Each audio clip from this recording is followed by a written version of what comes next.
Hey everybody, this is Ela, and this video is for all of my students or anybody who didn't get to play with mixing colors using paint or crayons as a kid.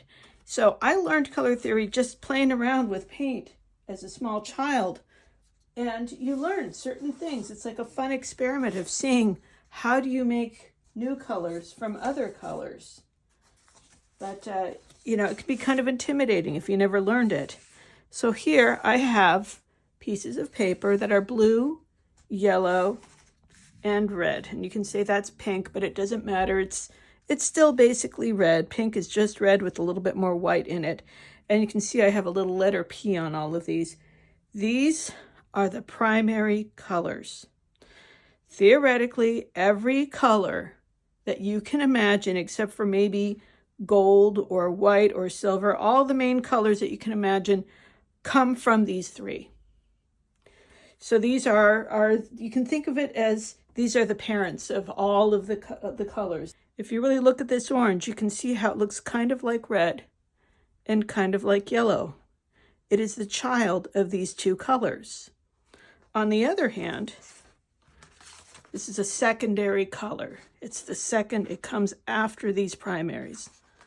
On the other hand, if you look at green, you can see how green looks kind of like yellow and kind of like blue. It's in between these two colors. It contains both of these colors. It's the child of yellow and blue. So there it is. This is how, these guys are like half siblings here. They both have a yellow parent in common, but the red and the blue are what makes them different. And we have one more possibility, which is purple. Purple looks kind of like blue and kind of like red. You can see how if you mix blue and red together, you're going to get a purple like this. So these are the primary colors up here. These are the secondary colors down here. What we're really looking at here is a family. So when we talk about complementary colors, we know that these are the parents of all other colors. So when you say green, what you actually mean is blue and yellow. Every green is made out of blue and yellow. When we say complement, we mean what is the missing piece of this puzzle here? We have blue and yellow. The only color primary that we don't have is red. Red is the missing color. We've got blue, yellow. The complement to green is red. It's the missing piece of the puzzle. If we say orange, when we say orange, what we really mean is red and yellow. That's what orange is. It's a combination of red and yellow. So what's the opposite of orange? What's the color that's missing? What's the primary that isn't being represented? That third primary color, blue. So the complement to orange is blue.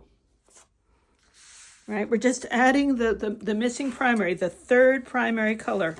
When we look at purple, purple is made from blue and red. There's only one complementary color left. That's yellow. That's the color that's missing. Therefore, purple and yellow are complements. The word complement in this case is like an extension of the word complete.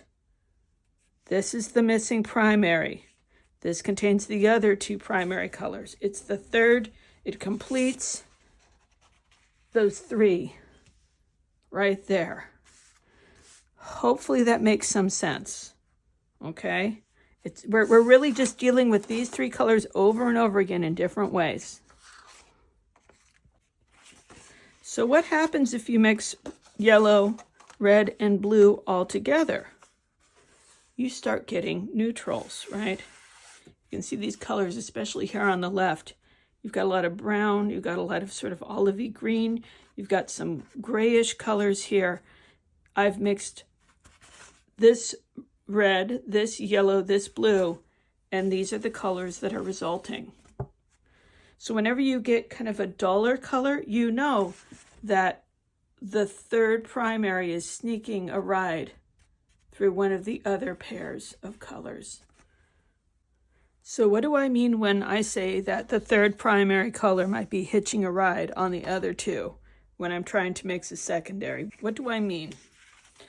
Well, here we go. We've got our warm colors. These two contain red. Red is a warm color. This red can't be any redder, but it contains some yellow, which makes it orange, which is like the warmest color you can imagine. And over here, these are all considered to be cool because this contains blue. This red is beginning to go in the purple direction because red and blue make purple. This yellow is very bright. There's nothing in it except for yellow, one of the rare colors that is really just all on its own. And then this phthalo blue has a little bit of yellow, which is cooler than red. Red is warmer than yellow. Little confusing, I know, but I'm going to show you how this works. So I'm going to mix some colors. I'm going to show you what this looks like. Let's say I want to make a purple. I got a little sheet of paper right here. Let's say I wanted to make purple, but I chose a red that contains some yellow. Yellow is the complement of purple. It looks bright red. But if I put a bunch of it on there, and let's say I take a blue that also contains yellow, right? Yellow is the opposite of purple. So if I take a yellowish blue, like phthalo blue, and I mix these colors together, I'm not really going to get a purple. You can see that's closer to black. That is not a purplish color. That's a mysterious, dark, not purple. However, if I do take a red that is close, that is going towards purple, right? If I take something that's a little closer to magenta, oops, right? This is kind of purple already. But, you know, if you had a quinacridone rose or anything like that, these two, that is purple. There's nothing not purple about that color. We have ultramarine blue, which already has a little bit of red in it. And then we have a very cool red. So we made a purple very successfully. So by choosing a purplish blue, a blue that contains red, and a purplish red, a red that contains blue, I'm able to make a really definite purple. I can even lighten it up if it's hard to see. There's no question of the purpleness here. Whereas this is just a strange sort of a blackish, not purple. It'll never be purple. It's just not going to do it because there's yellow hiding in there. So let's say I want to make an orange. If I used that very purpley red that I used before, that kind of magenta-y color, and I tried to make an orange with it, I'm going to end up with a brown. It's a pretty color, but there is never been a tangerine this color. It's more of an autumn leaf color.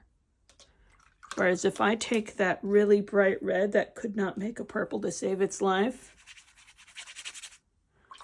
and I stick a little bit of yellow in there, it makes a very intense, brilliant tangerine color. So same experiences over here, except different color problems, right? What if I want to make a green? If I accidentally chose a blue that has some red in it, this is ultramarine blue. It's kind of a purplish blue. It has red in it. Red and green are complements. There's no green and red, and there's no red and green. Red is the missing primary color. And then I went and added a yellow that also had a little red in it, and I tried to make a green. I can make a green, but it's kind of an olivey, neutral brownish green. It's not a brilliant green. However, if I tried to make a green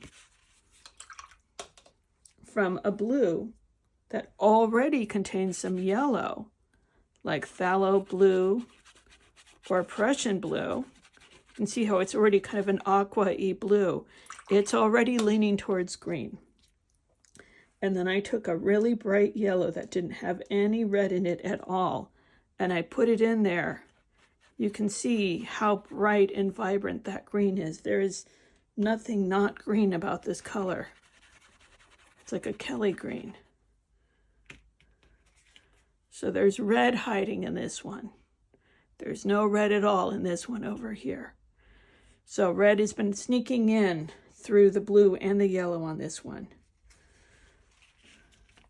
I hope that makes some sense. I hope you found this helpful and you keep these bits of information in mind when you're mixing colors in the future. The more you mix, the more sense this will make. Try it at home.